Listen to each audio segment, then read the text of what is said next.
Johnson over there. And the one and only Steve Vai right over here. And of course, we've got Joe Satriani right there. So we're here to answer all of your questions, and the way we do it is we try to make our answers as brief and informative as possible. But raise your hands when you got a question, and we'll pick you out, and we'll just get going. All right. Who's got a question? Yes. What's your middle name? I don't have one. Steve. Remember I asked you last year, Steve? Steve, I asked you last year, remember? My middle name is Ciro. Ciro. Yeah, after my grandfather, who was Italian. And Eric. Eric is my middle name. Really?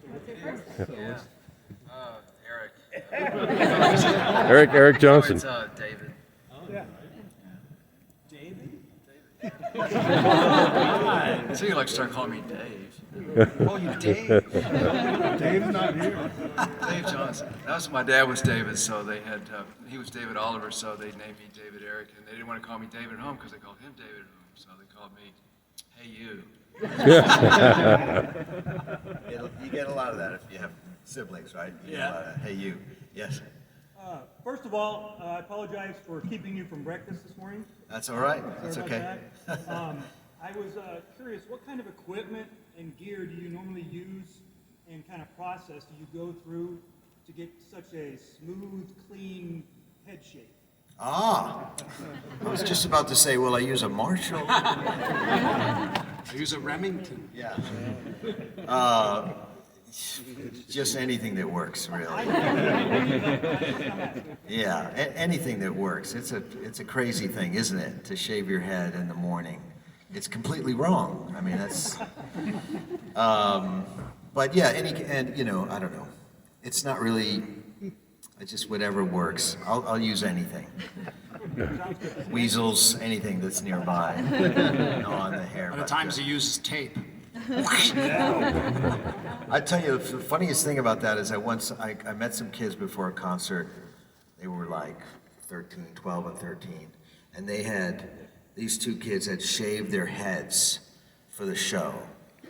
And so one of them looks at me and he quite honestly said, how do you get rid of all the stubble? And I didn't want to say, well, first you got to go bald. You got to get old. Bald, it'll take a long time to get that clean look. But yeah, so I mean, if I had hair, I'd grow it, but I don't. So shave the rest of it. I don't know. I can't believe we're talking about this. Yeah, I've got to tell you honestly. Sometimes you have to have a good head shape for bald to look good, and you've got a great shape. But I've also wondered, how do you get it so clean? We are going to talk about this, are we? I guess we'll stop. Okay, here's a trick I learned, because I've played with a few performers, and they would ask me the same thing. We'd both go on stage, and we'd be totally clean-shaven. And one thing I did learn is that when you're shaving wet, which is normal what you do, so you don't slice your head up, that's one thing, and the blade acts in a different way. But what I do is I keep an old Track 2 razor handy, and then once the head is completely dry, you can go over it with that, and it catches some new stuff. I don't know why. Stuff that evades the, 5 blades and all the emollients and everything that touted on the shaving cream, and then hit it with the old Track 2 if you can find one. And that does the trick. Okay, we're not talking about that anymore. All right, all the way back there. So this is more of a thank you to you, Dave. Like during the pandemic, you did those little videos. That was enjoyable for me. So thanks. Oh, you're welcome. Thank you.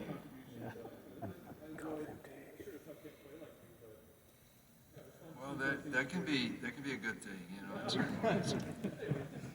You're welcome. My pleasure. All right, yeah. I was going to ask what you had for breakfast this morning, but it sounds like you didn't have breakfast. No, not really. How about the rest of the group? What do you guys like to have before this breakfast this morning? I don't usually eat breakfast, but peanut butter and almond butter and jelly. Yes. I like that. A couple of bites and I'm good. I don't really sit and eat, I graze.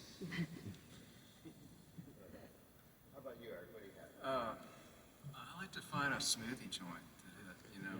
Of course, you know, since COVID, it's like, I remember paying $8-9 for a smoothie. You go to those places like, what is it, Well Smoothie or whatever it is, there's one near here, but, you know, it's like $8 or $9, you know, you get all the stuff, and I went to go one today, and it was like $16 for a smoothie. Because by the time they added up all the additives, I just thought, I looked at the bill, I wanted to say something, but I just, you know, okay, whatever. I was just like, but yeah, yeah, it was great. Yeah, I usually I make them on the bus or I make them at home, but sometimes if there's a really great smoothie joint nearby, I'll go there. So that's I guess, my breakfast of Was choice. it worth the $16? I'm sorry? Was it worth the $16? I guess, I mean, but you know, that's kind of like all the prices now. I mean, you get a sandwich now, it's $18. It's like, I don't get it. It's pretty crazy. Yeah, all the way over there? This one's for Steve. If you had to be pinned down to your one of your Harleys, your one favorite Harley, tell me what it is. Well, I've sold all my Harleys. Yeah, the last one I sold was probably my favorite. And it was a 76 pan shovel. And I had it worked on by Arlen Ness. And it was an incredible, very, very low.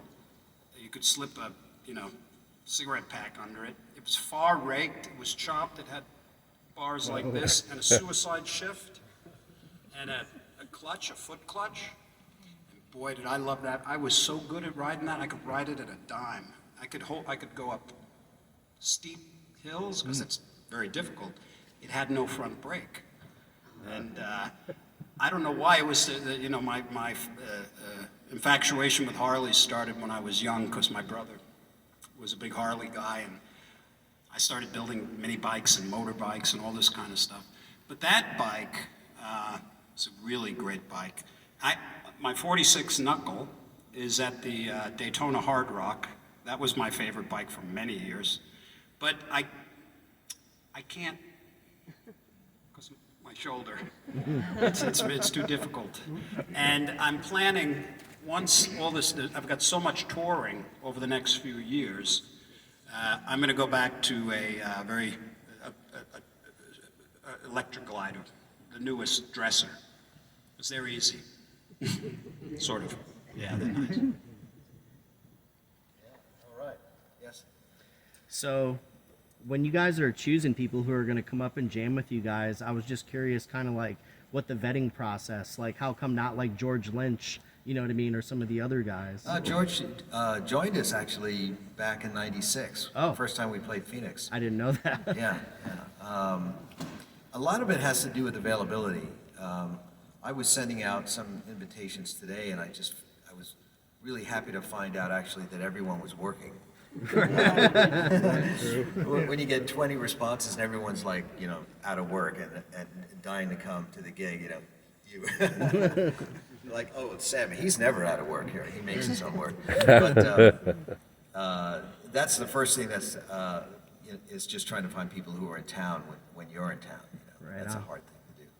And the other thing is that not everyone's comfortable jumping on stage with these guys. And so sometimes I get that. I'll ask them and they'll go like, no, please, let me just sit in the audience and watch, and I keep trying to say, no, it's not like that. It's like so much fun,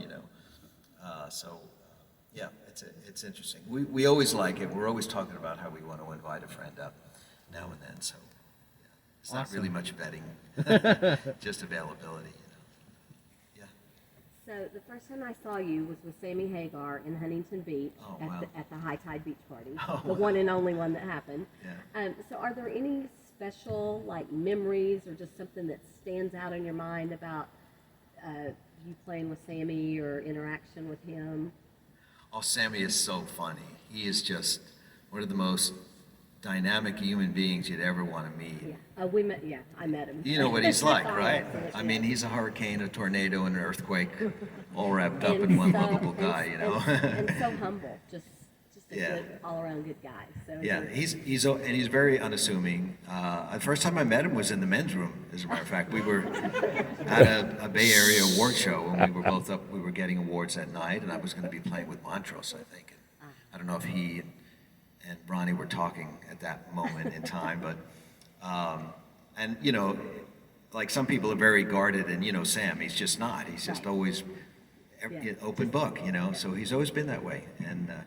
And he was that way the other night when he jumped on stage and joined us. He's just always friendly, and he always wants to make everybody feel good, with that huge voice that he's got. So those are all, I just have a million memories of how much fun it is, Yeah.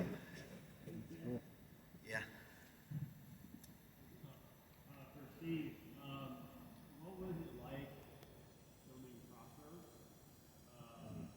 And how good was it? Ralph doesn't play the guitar at all. Yeah, all of it. Yeah. Well, that was interesting because Ry Cooter, I was a big fan of Ry, and Ry was doing the soundtrack for the film. And he called Guitar Player magazine and said, I need the new hot shot, and they played him the Attitude song over the phone. And he said, okay. And he called me, and I'm Ry Cooter, and he came to the house and he explained the movie, and it was really it's this duel scene, between guitars, which was kind of like the Karate Kid, but with 6 strings, And they were having difficulty making it work because they would get together with various guys and it would turn into a jam. And this is theater, and I'm a ham. So, I looked at the script and I said, yeah, I know exactly if this can do this and then do that, then do that, then do that. So we started working on it, and it was working great. And I was really just reading the script. Like there's a part in the script where it says, Jack Butler makes a sound like a train. So I went, I know what that is, tuned down, and you go, gong, gong, gong, gong, woo, woo, And that turned into Bad Horsey. And then there was the thing that had to win the duel. I'm sorry, I'm taking so much time on this. The thing that had to win the duel was the Ralph, Eugene, was a classically trained guitar player that really loved the blues. So when he went up against Jack Butler, in the blues or the rock and roll, Jack was kicking his butt. But then I just thought, he has to pull something out that's classical, but rock and blues. So I wrote that Eugene's Trick Bag. And I knew because it was theater, you had to get the audience to believe that there's a battle going on and that what he's doing is extraordinary. So I wrote this part that just goes, and then I got together with Eugene, Ralph, and I taught him how to fake it, and he did a great job. You'd be surprised how many people come to me and believe that Ralph Macchio outplayed me in the movie. Wow. Yeah, he got you, see? But it worked very well, and the interesting thing is, we shot the whole thing, and I was called back a month later, and the whole Devil's Church was built on the Burbank lot. And it was built specifically for this scene. And we had to reshoot the scene where I lose because it wasn't obvious enough to the audience that I lost.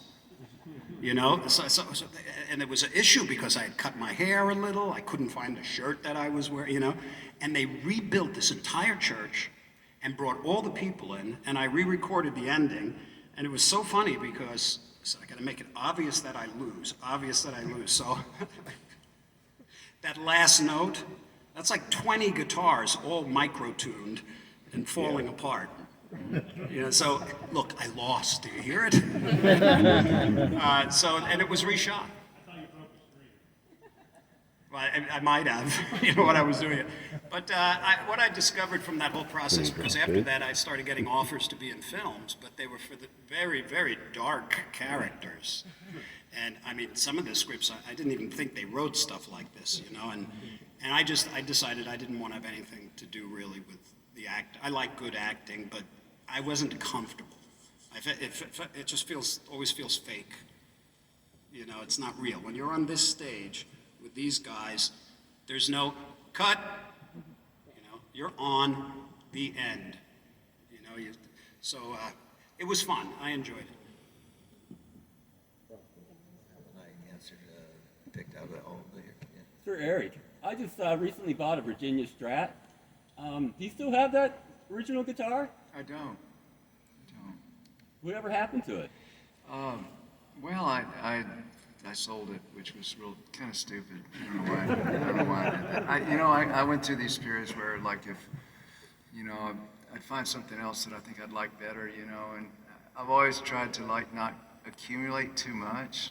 You know, I kind of am the opposite of collecting a lot of stuff, so I'm always kind of, I gotta get rid of this. It's too much stuff. I'm not using it, which is, I've made some mistakes because of that, because there's gear that comes back around that you, oh man, I would love to have that now, but I think that's, it did, I did fall. I tripped over an amplifier on stage and it broke the whole electronics, and they were a real mess inside. I'd done all my own soldering, and it was just a rat's nest inside, but I didn't mind because it sounded great. You know, I was like, I'm not gonna mess with it.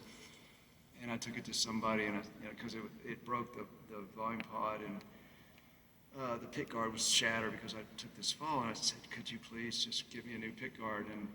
And when I got it back, he said, oh, by the way, I took the liberty of rewiring the whole guitar, and it was all perfect and neat, and it didn't sound the same. I think it would have come back around, you know, if I'd have just been patient, but I was like, I need to get rid of it and get something else. You know? So it was a neck modified like the Virginia?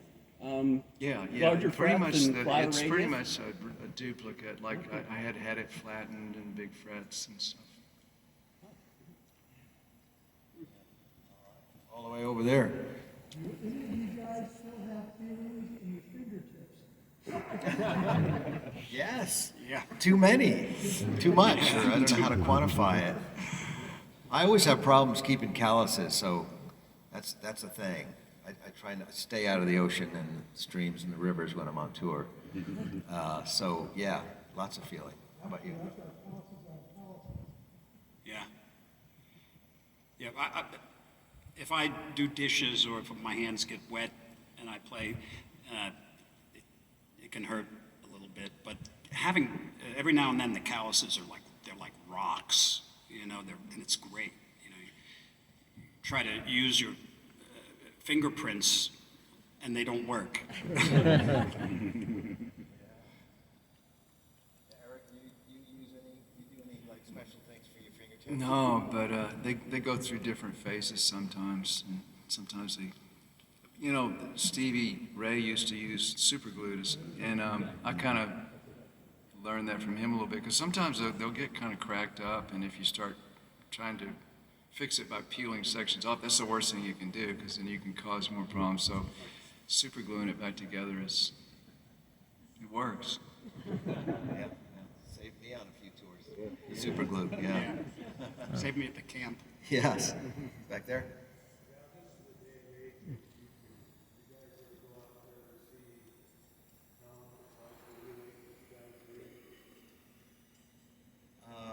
I certainly don't seek out people who are doing exactly what we're doing. I do the opposite. I look for people who are doing something completely different. I always enjoy that. But I think we're in an age now where a couple of younger generations have already started playing guitar in a completely new way. So it's really a lot of fun. If you're a fan of the electric guitar, there's just so many avenues to check out. It's bewildering is how great it is. It really is first time it's ever happened, I think, in the history of the electric guitar that there are so many ways to play it and so many young people doing it so incredibly well. I think whenever you're growing up and learning, you're listening to the people that are inspiring you. So if you were to listen to me, you'd hear some Jimmy Page, a little here and there, a little Hendrix, some Joe, all the people that were meaningful to me. And I see that these days, like Joe said, I don't go seek people who sound like me, you know, but you can see at certain times things that felt relatively unique to you dissolving into the guitar community. Because whenever you watch somebody perform, it affects you somehow, even subtly. It can inspire you. But I don't usually find people that really kind of emulate what I do. I think think it's just too weird or something, or it's. Yeah.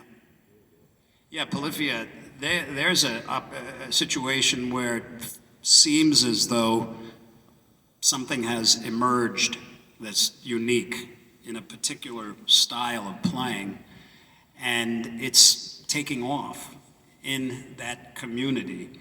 I see a lot of other young players copying them. Copying, it's like when you see somebody playing the blues, I love the blues, so I'm going to learn the blues. When you see somebody playing Polyphia, and if it resonates with you, you want to learn Polyphia, and it's not the blues. It's not rock, it's Polyphia. Yes. I was gonna say, I just want to say thank you to all of you guys, because you straight helped me through a lot of crazy times in life, for one. And two, I was gonna ask, how long does it take to perfect what you do? Because I see how you guys progress over the years, and I was wondering how long does it take to become expert in your guys' field? That is the $1 trillion question, isn't it, right there? I can speak for myself, and I can say that every day I start from scratch. That's what it feels like. I pick up the guitar and I go, oh, really? Okay. And then just try to get all the nerves and muscle fibers to fire and connect up with the brain and the library of all the memories of all the practicing I've done, and try to get it all reconnected. But one thing that I can rely on is good practicing technique. And there's no real replacement for that. You just, when you have something to learn, you got to break it down. You've got to really understand what it is you're trying to do with both hands, and understand the music that you're playing, not just copying the finger movements. And then you've got to practice it slowly and work out all the kinks, figure out some different ways of doing it, and then start to bring it up to tempo. I know it's real boring stuff, but that's kind of like what you do when you're learning a tour of new material or songs that you haven't played in 20 or 30 years. It's a lot easier when you're 15 and you only know 20 songs. You just jam them with your friends forever, and there's a lot of slack cut for you. But when you're a professional and people come to see you for something they've listened to for 30 years, they know it just like you do. You stray a little bit and people are like, hey, what's he doing? So you got to go back and you got to figure these things out. And one other thing I want to mention about it is it comes up a lot about how to preparing and perfection and all that kind of stuff. And what happens on stage, it's, as Steve said, there's no cut and let's do another take and that kind of thing. It's all live, it's all real, it's all happening in real time, and you better have like 20 ways of doing the same thing, because stuff's going to happen on stage that you just can't believe. You'll be distracted, you'll break a string, it won't feel right, it won't sound right. You might blow up 1 or 2 amps. Or 3. Just stuff happens, and you have to be able to react. Most of the time, if somebody plays something really cool and you want to sort of jump on it somehow, but you still got to play your part. And so if you've only got that one version under your fingers, then you're lost.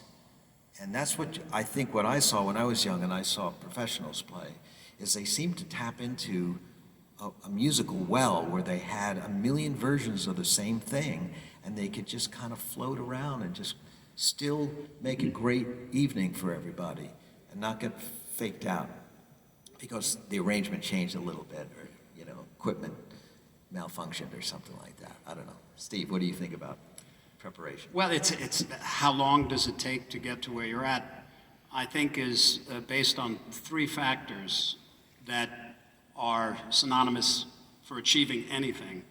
One of them is your enthusiasm for doing it. The second is the intensity of your focus while you're doing it. And the third factor is the amount of time you apply with your enthusiasm and intense focus.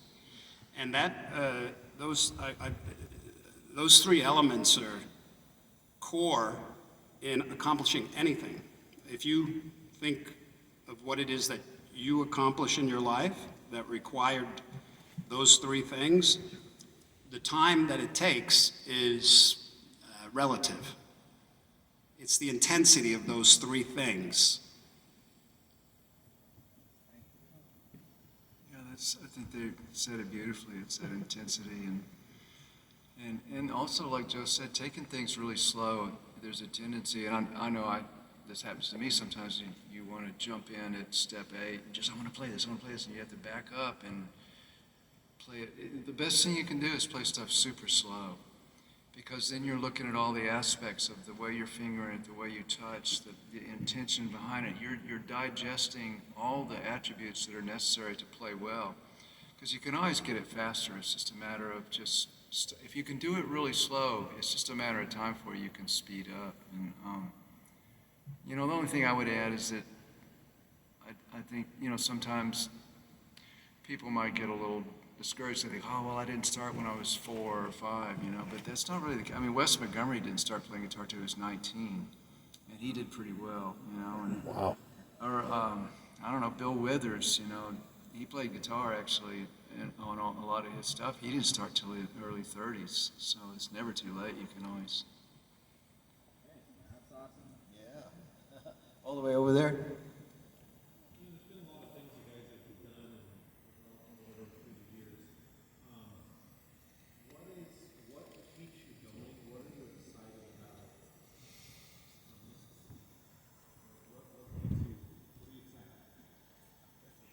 I think that's a great question. I really do, because that you can run the risk of getting solidified in your own footsteps, and that's a question I think I ask myself sometimes. You have to kind of keep,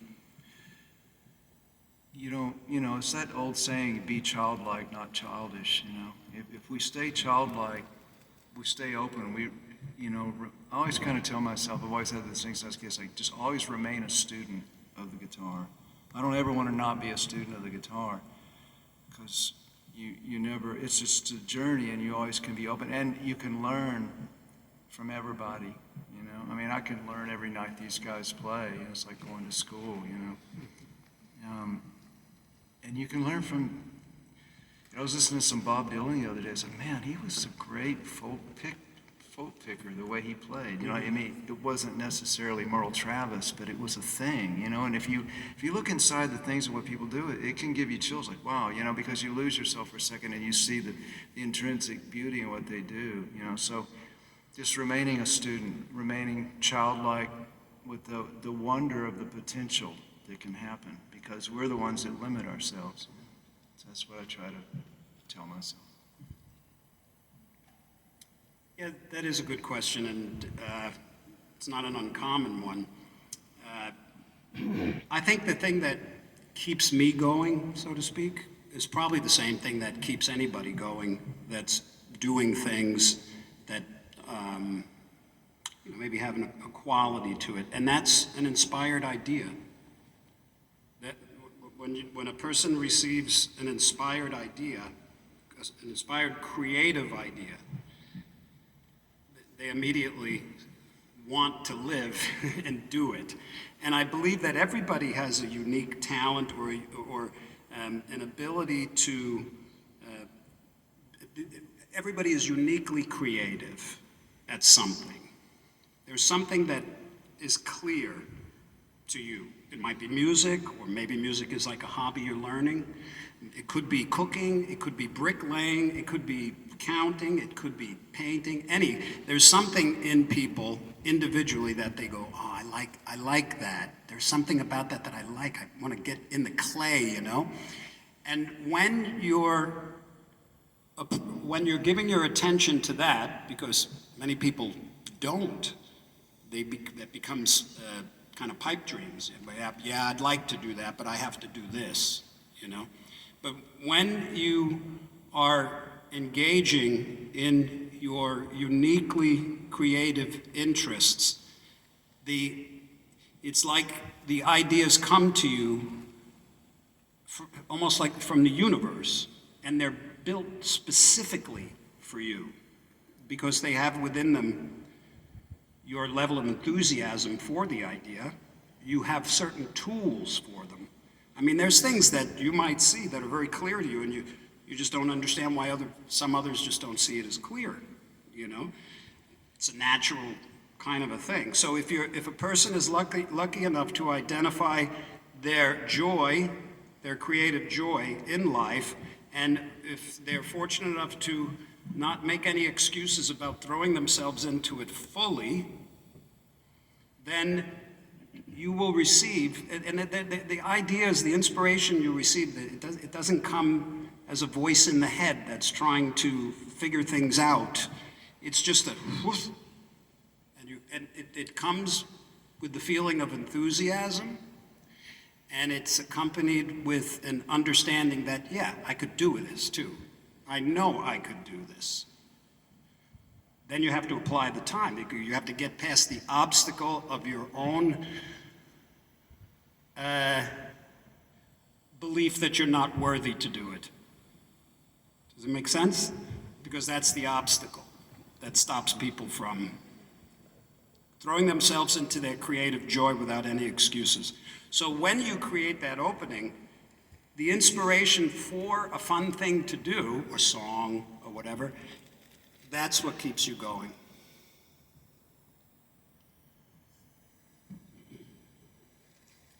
There should be like a big chord right after that. A demolished The chord. master has spoken. I'm sorry, I have a tendency to Oh, it's preach. funny. I was thinking about something a little bit more concrete because, you know, we're talking about obstacles to creativity and you know, keeping going. And I'm always thinking about music, and I always want to interpret my life in sound somehow. I don't know what that is, but there are things that happen that get in the way. So today in the hotel room, I thought, I think I'm going to do some incline push-ups for some reason. I'm not much of a workout freak or anything, but this sort of dawned on me. And there was like a reclining chair in the room, and I thought, well, if I put it against the wall, then I'll be able to do these incline push-ups. And I'm happy doing my push-ups, and I'm finishing up, and I thought I should put this recliner back where it was, you know, not so I don't anger the maids, you know, when they come in and they find this thing in the wrong place. And of course, as I'm doing it, I jam my finger against the door and the chair, you know. And I think, well, what an idiot, you know. I thought I was doing something good for my health, and now it's like, wow, you know. So these things happen that sometimes they're not so spiritual, or that you didn't practice, or the universe is against you, and somehow you're never. Sometimes it's stupid stuff you do yourself, like. You know. So anyway, I'll be all right. Don't worry about it. I've done so many things to this finger. It's amazing how. I think I was recording a solo for. What was it? The Mighty Turtlehead, I think it was, for the Time Machine album when we were at the site. And I was going in and out of the control room and the music room, and they had these big glass doors that were really big and you couldn't see them. And so we're listening, and I thought, let me go out. I got this other idea, you know. And of course I went to do, you know, close the door, and I didn't realize really where the edge of the door was, and it scraped this just really like almost 2 inches skin right off the top of this finger. So, of course, everyone's worried, and we're wrapping it up, and it's bleeding horribly and everything. But I didn't finish the solo, so I had to go out and play it with the band. And so I learned early on those things. Don't worry about them. They'll work themselves out. But so, yeah, I still have the scar. So, yeah. Funny how that works out. Yes. Do you ever bring the 6100 out, and what amps are you guys using tonight? Oh, wow. The 6100 has not been out since we were doing some amp capturing for IK Multimedia a couple of months ago at Sammy's studio, so I brought it out for that. Very unique amp, but I haven't used it in a while, since 2019, I think. I think I used it, no, before then, maybe. I used it on a Hendrix tour. I think that was the last time I used it, yeah. Go ahead, Steve. Well, it was very quickly. I like to change up my amps and sound probably like every 7 years when you get the itch. And what I'm using now is these are synergy modules that are basically replicate the preamp section of my legacy amps. And these are fantastic because they're actually tubed preamps of licensed technology. So I can have, I've got a B-man, bassman, I've got a plexi, and they're actually the preamp sections. And then they go through all the rig, and then they go into these Fryette power amps, which then power the speakers, and that's the setup I'm using now. Well, if you saw Steve's rig, you'd realize it's like Star Trek. It's great. And, so my inspiration for my rig was more Beverly Hillbillies. That's kind of where I'm coming from. It's kind of something that Jethro would play through. Well, we love you for it, Eric. I've been using the same thing for a long time. It's just a Marshall, either a 50 or 100, and then right now I'm using a 2-rock as well for my crunch rhythm sound, and then I use Fenders for the clean tone. And I just have a couple of AV switches between all 3 amps, and I use an Echo and a TC course and a tube driver and a tube screamer, fuzz face. Anything else I can get my hands on. Yeah. Anyone? Yeah. Joe. Thank you guys. You guys have grown up with me since the 80s. I actually saw both of you guys the same year as the Arizona State Fair. You were at the fair, Foreman, and you were with us. Awesome performance. Thank you. Thank you. Yeah. Yes. Yeah. Somebody here I didn't. How old were you guys when you guys started playing, and like, what was your inspiration to get as far as you guys are now? I guess. Well, I was 9 when I started as a drummer. I lasted about 3.5 years. Switched to guitar at 14, and started teaching Steve when he was 12. Yeah. I played accordion, like all good Italian boys from Long Island at the age of 9. There's a rule. I used to play Smoke on the Water and Arrivederci Roma. No, I mean, do you play guitar? A little bit, yeah. Yeah, so I think the thing for me that it was just fascinating. Maybe it's the same kind of thing that is interesting to youngsters who are addicted to video games. You know, I just loved the feeling of not being able to do something and then working on it and then being able to do it. My lessons were precious, you know. They were so fulfilling because I didn't have any expectations. You know, I just like, I want to be able to play this now. And then once you accomplish that and you can do it, wow, I can do something. You know, I can do that now. Yeah, and then that becomes addictive. What about you? I was 11 years old when I started guitar. Yeah. I started on piano first, and I did something wrong at home, and they took my lessons away.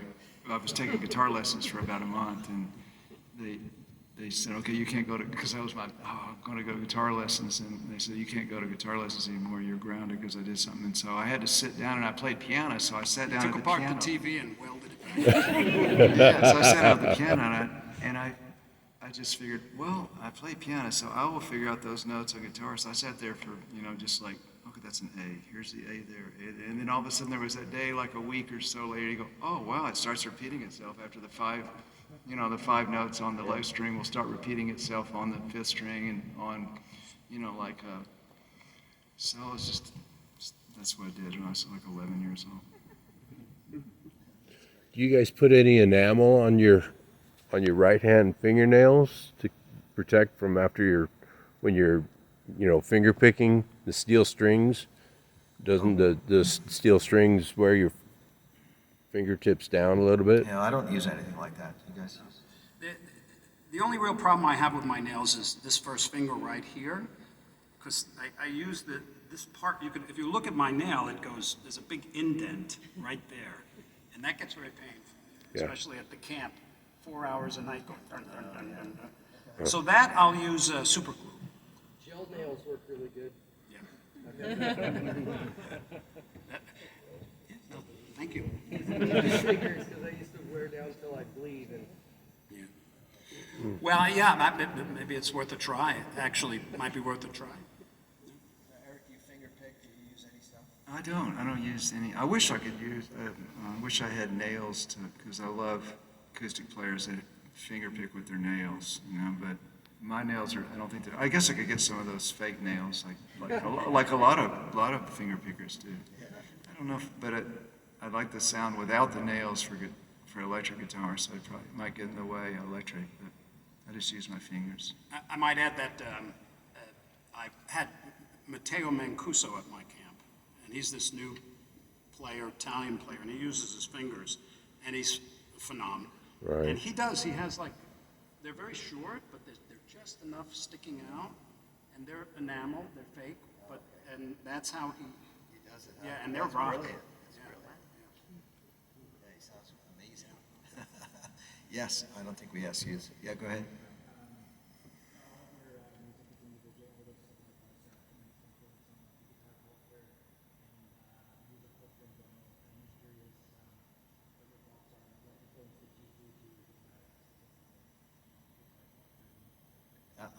I got half of that. Something Now, about my- guitar culture and G3. Can you stand up and speak? So all of your individual music section is really so like guitar culture and music culture, and I'm just curious what your thoughts are on the influence of the G3 tours, like specifically as a group. Oh, I would hope that, that it's true what I hear when I travel around the world, that the young players were really inspired to see the G3 tours, the videos that we made in the early days, because it encouraged them to be unique and different.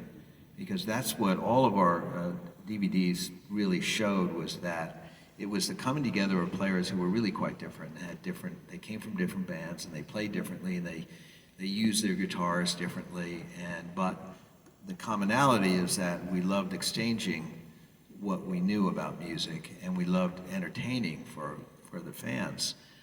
And that's an important thing. It's like an open door for someone who thinks they're growing up in a town that no one pays attention to, and they don't get much support, but they have this burning desire to play guitar. That the G3 legacy is that it was an encouragement for them to keep going, to be original, to step out, and to know that there's a community out there that will accept them and help them along.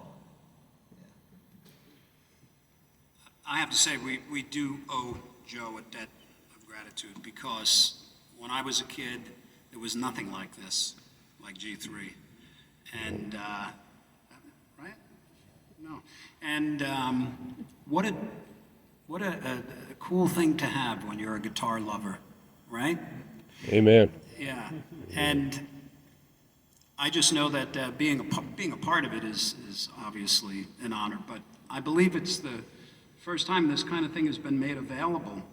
And I think it's, for those that enjoy it, it's beloved.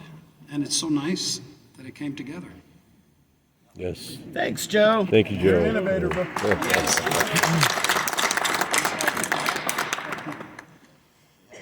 Yeah, it's cool. It's like they said, it's like a lot of people have asked about it over the years. A lot of people. You gonna make a DVD of this tour? No one is up for making and distributing and selling DVDs. That part of the art and commerce thing is got turned upside down at least 10 years ago. So. Is that ZZ filming? Yes, he is. Was. Wherever he is. Yeah, he's right here filming. Yes. I want to see your head, man. See how it looks. How it looks today? There. Oh wow.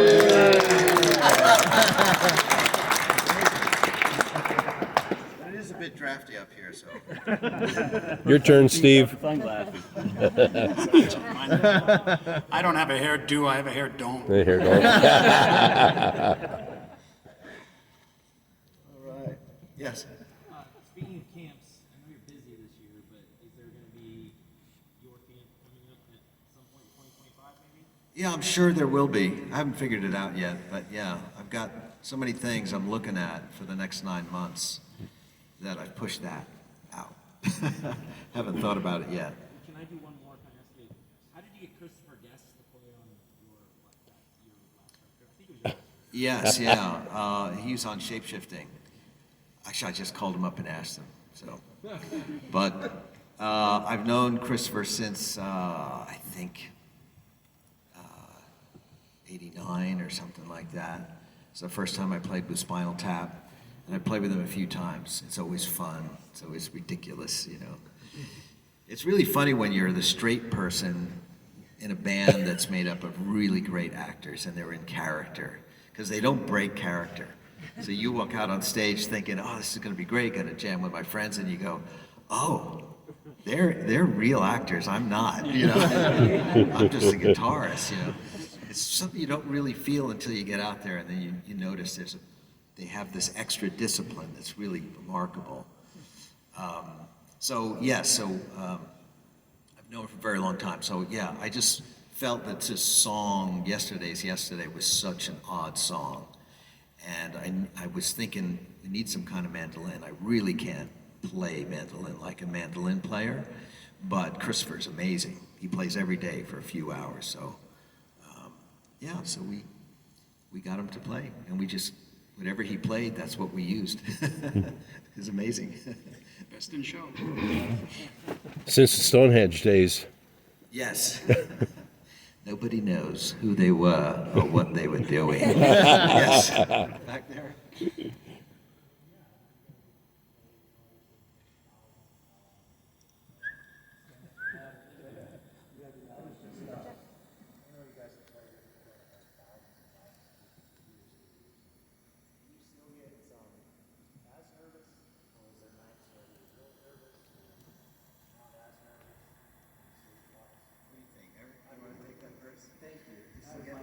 How do you work through nervousness? Well, nervousness can be a good thing. That means you care, and you want to do a good job, or you care, and so maybe it's just interpreting that part, that element of the nervousness, and redirecting it. But I don't know about Steve and Joe, but sometimes playing huge crowds, I'm less nervous than when I play in the living room for my family or somebody. I mean, that's when I get nervous. Will you bring your acoustic guitar over? And I'm like, oh no. It's like, but I think it's you care, and if you tap into that, it can be good energy. Redirect it. I know for me, nervousness has kind of changed through the years. And still to this day, if it's a particular type of gig or if it's live TV or something like that, there's always that, did you do everything you can to make sure this is going to be okay, But it changes, and it can transform into excitement. Like I'm thinking about the show tonight, and I'm looking at my set list, and I see Avalancha and Little Pretty, and every time I look at those songs, I go, I can't wait to play it. Even when I'm playing, and I look at the next song, oh, Little Pretty, So, and then it took me a long time to be able to look at the Hydra and go, oh yeah, here we go, because it was like, I was nervous. Saw that last year. For the whole first leg of that tour, I'm like, what's going to happen? Because it's such an intense kind of focus for me. But then once your confidence grows, it turns into powerful enthusiasm. It's an interesting element of being human, is getting nervous before something, whatever it might be that you have to do. Even just getting in front of you guys and talking and just being honest can make you shake a little bit, And I always think, right before I step on stage, it always feels like it's the worst idea that I've ever had. Really, it's just I'm standing over there like, no, this is all wrong, Joe. All sorts of wrong. Turn around, let Steve and Eric finish the show. And then I step on stage and I go, oh, this is really fun. And I see my friends in the band and I think this is going to be a lot of fun. And so I kind of forget. But as Steve was saying, every gig is quite different. And the worst is the small ones, you know, playing it at a family gathering. I remember playing at ZZ's kindergarten class. That was very stressful. Doing the national anthem, that'll drive you insane because there might be 70,000 people who really are not interested. They just want the game to start. So like, who are you? Just get that song over with. Lots of nervous people around. The athletes have got so much nervous energy, you can't fend it off. Especially the baseball players. They're totally freaked out. and it's, you know, you're not immune to it, to the vibes. And then there's always a couple of producers who say, you said 1 minute 58 seconds. That's how long the national anthem takes. Don't take any longer or you're out of here. And, you know, so those moments can be really stressful when you haven't got your friends around. But when you're doing a G3, now that's great because you know, you're riding the big wave with all your buddies, you know. So. How about before the first time you ever played Mystical Potato Head in front of anyone? Yeah, I wasn't thinking about anything except that fingering. Yeah.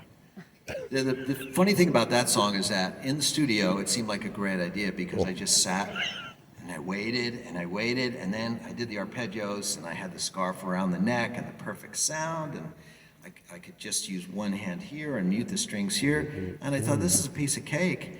And then on stage, I realized, oh, I'm playing all the way up until that moment, and the guitar's down here. I got no scarf. I can't use the muting hand. And yeah. Jumping. And then it's like, well, here I am.